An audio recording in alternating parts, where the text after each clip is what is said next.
19th century, Ireland. The origins of jack-o'-lanterns. They say a cursed man still wanders the night, his face glowing from inside a lantern, forever searching for a place to rest.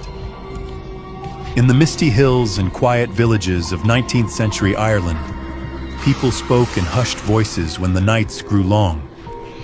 Autumn brought with it not only the harvest, but also the festival of Samhain, the turning of the year, when the boundary between the living and the dead thinned to a whisper. Fires burned on hilltops to ward off wandering spirits. Yet in every home, smaller lights were carved into grotesque faces and set in windowsills. They were not decorations. They were warnings. The tale behind those lights began centuries earlier with a man known only as Stingy Jack. Jack was a trickster, a man who could outwit priests, neighbors, and even the devil himself. One night, in a tavern lit by flickering candles, Jack invited the devil to share a drink. But true to his name, Jack refused to pay the bill. Instead, he convinced the devil to turn into a coin so he could settle the debt.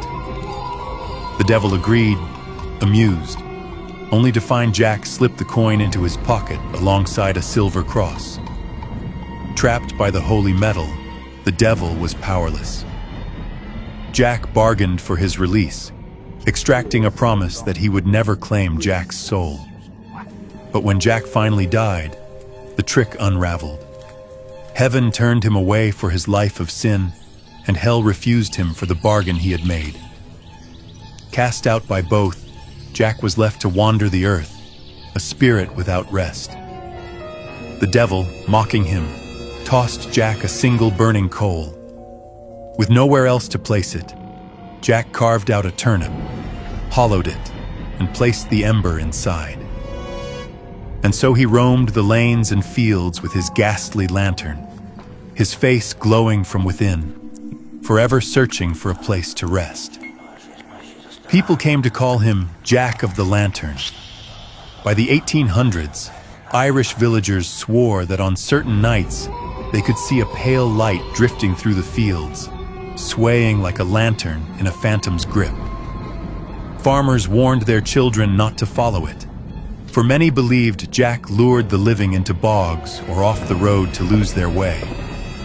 Others claimed to hear footsteps behind them on foggy nights, only to turn and see nothing but the faint glow of a lantern in the mist. When Irish immigrants crossed the ocean to America, they carried Jack's legend with them. But here, the turnip was replaced.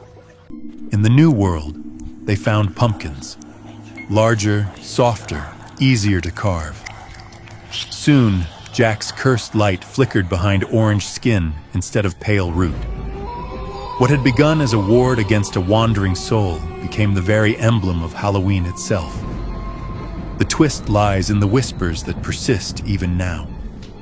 Historians explain the lights in the bogs as will-o'-the-wisps, natural gas igniting in the marsh. Yet in Ireland, and later in the fields of America, too many swore the glow came with footsteps, laughter, or a shadow in the fog. To them, it was not mere gas. It was Jack, still roaming, still searching. And so, every Halloween, when pumpkins grin from porches and fields glow with candlelight, the tradition carries a warning older than America itself. Those flickering faces are not just for show. They are guardians, meant to keep Stingy Jack's spirit from stepping too close.